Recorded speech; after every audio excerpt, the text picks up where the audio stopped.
Saudara, kenaikan harga BBM non-subsidi di tengah kondisi perekonomian yang belum stabil semakin berdampak pada perekonomian masyarakat.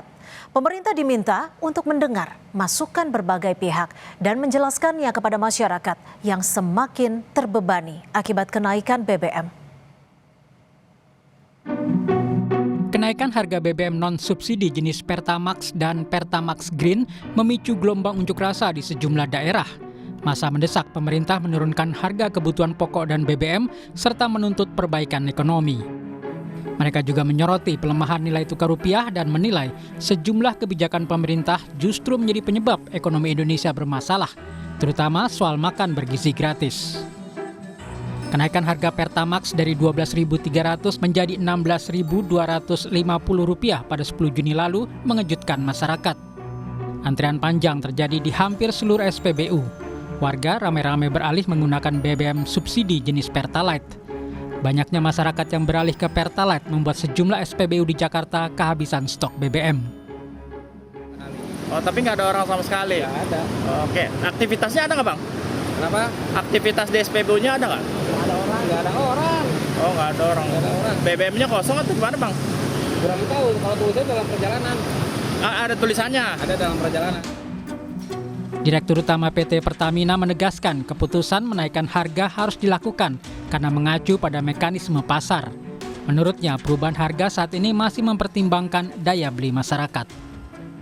Kami memahami bahwa setiap penyesuaian harga tentu menjadi perhatian masyarakat. Penyesuaian harga BBM non-subsidi ini dilakukan dengan mempertimbangkan dinamika geopolitik global dan harga minyak yang berlaku di pasar internasional dengan tetap mempertimbangkan daya beli masyarakat. Ketua Komisi 11 DPR Muhammad Misbakun menilai kenaikan harga Pertamax akan memberikan tekanan terhadap inflasi. Untuk itu berbagai opsi stimulus dan insentif saat ini sedang dibahas untuk menjaga stabilitas ekonomi domestik, sekaligus mempertahankan momentum pertumbuhan. Sudah didiskusikan, sedang lagi dilakukan upaya penghitungan apa yang nanti menjadi stimulus atau insentif sektor ini. Yang pasti biasanya masyarakat yang menggunakan Pertamax itu kan masyarakat yang berimpitan dengan Pertalite. Lah kita ingin pastikan apa sih yang mereka butuhkan sebagai stimulus. Itu aja. Menteri Keuangan Purbaya Yudisadewa mengakui kenaikan harga Pertamax berpotensi mendorong sebagian masyarakat beralih ke Pertalite. Namun, pemerintah belum menghitung besaran perpindahan konsumsi BBM tersebut, maupun dampaknya terhadap beban subsidi energi dalam APBN. Di sisi lain, Purbaya menilai kenaikan harga Pertamax tidak akan memberikan dampak signifikan terhadap inflasi nasional. 10% ini, Pak. Harusnya nggak ini karena kan Pertamax nggak dipakai buat angkutan barang. Pertalite subsidi tidak diboleh, Pak. Maksudnya dampaknya minim atau bagaimana, Pak? Tanya ke Pak Bahlil, mesti ada Mekanismenya gimana? Tapi kalau dari Kementerian Keuangan kontrol, kalau tanya Pak Bahlil. Dampaknya ke inflasi gimana, Pak? Jadi minim atau bagaimana? Dampaknya limited karena kan bukan buat angkutan umum. Terus pemerintah akan Angkutan barang juga pakai. ada stimulus lagi ada yang stimulus Bapak. Pengamat ekonomi menilai, meski Pertamax tidak digunakan untuk kendaraan angkutan atau industri, namun kenaikan harga BBM non-subsidi juga akan membebani atau menekan perekonomian masyarakat, terutama kelompok kelas menengah. Pemerintah perlu memberikan perhatian khusus pada kelompok ini. Tapi perlu diingat, ya, daya beli akan turun, padahal daya beli kelas menengah itu kontribusinya kan 60% ya terhadap konsumsi rumah tangga yang notabene hampir 50% kan terhadap PDB nasional. Gitu ya. Nah, pengalaman ini menunjukkan bahwa setelah harga naik BBM, ya terutama non subsidi termasuk, yang pertama kali naik itu bukan di biaya kendaraan, ya, tapi ongkos distribusi dan tarif jasa, mau tidak mau meskipun ini non subsidi karena sangat sensitif gitu ya. Nah, maka pemerintah perlu memberikan insentif sementara kepada operator transportasi umum dan juga logistik agar tidak seluruh kenaikan biaya dibebankan kepada konsumen, ya, ke rumah tangga menengah ini. Untuk menjaga daya beli masyarakat, pemerintah tengah mengkaji sejumlah skema bantuan sebelum kembali berkoordinasi dengan Pertamina. Sedangkan formula subsidi difokuskan untuk masyarakat yang tidak mampu secara ekonomi. Tim Liputan Kompas TV. Upaya pemerintah, DPR, serta Bank Indonesia untuk meredakan gejolak di Bursa Efek Indonesia dan nilai tukar rupiah mulai membuahkan hasil. Hingga penutupan Jumat kemarin, indeks harga saham gabungan atau IHSG menguat sekitar 7% ke angka 6.000. Sementara nilai tukar rupiah terhadap dolar Amerika Serikat menguat, meninggalkan level 18.000 ke angka 17.900. Hal ini tentu patut disyukuri, setidaknya memberi kelegaan karena sejak akhir Mei IHSG anjlok tajam.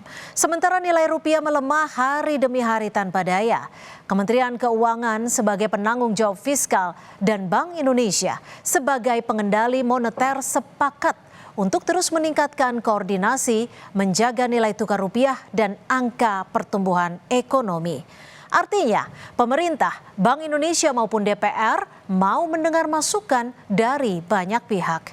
Koordinasi dan komunikasi yang baik antar lembaga ini memang diperlukan di saat negara kita menghadapi situasi tidak mudah akibat kondisi geopolitik yang tak menentu. Perang Amerika Serikat plus Israel melawan Iran mengakibatkan kenaikan harga minyak dunia hingga $100 per barel. Jelas menguras anggaran kita. Asumsi dalam APBN harga minyak $70, apalagi nilai rupiah terus melemah. APBN bisa jebol terkuras.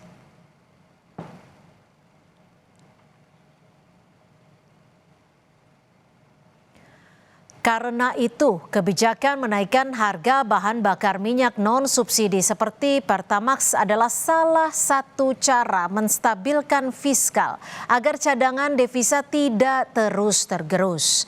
Bank Indonesia juga menaikkan suku bunga atau BI rate ke angka 5,5%. Kepercayaan pasar pun mulai muncul. Dampaknya dana asing mulai masuk dan rupiah mulai menguat. Kenaikan ini, saudara, ditentang kelompok masyarakat kelas menengah yang menganggap kebijakan diberlakukan tanpa penjelasan. Apalagi para pembantu presiden selalu bilang ekonomi baik-baik saja, fiskal terjaga. Nyatanya BBM non-subsidi dinaikkan drastis. Mahasiswa pun sejak Jumat kemarin menggelar unjuk rasa di sejumlah daerah. Mereka menganggap kenaikan BBM non-subsidi masih bisa dihindari dengan penghentian program makan bergizi gratis dan Koperasi Desa Merah Putih. Pemerintah mendengar tuntutan ini dan mengevaluasi kemungkinan pengurangan anggaran MBG dan memperbaiki tata kelola makan bergizi gratis. Setelah mendengarkan, pemerintah pun harus menjelaskannya dengan baik. Sampaikan penjelasan penuh empati kepada masyarakat yang semakin terbebani akibat kenaikan BBM. Bantuan sosial atau insentif ekonomi sebagai bantalan bagi masyarakat terdampak kenaikan Pertamax sebaiknya segera diberikan supaya jumlah masyarakat miskin jangan terus bertambah. Pemerintah juga harus menjalani dialog dengan mahasiswa dan kelompok masyarakat kritis serta jangan ada upaya pembungkaman terhadap aksi atau suara yang menentang kebijakan pemerintah. Presiden Prabowo pernah bilang, hentikan laporan asal Bapak senang. Saatnya orang-orang lingkaran dalam istana turun menyerap aspirasi sebanyak-banyaknya dan laporkan fakta apa adanya.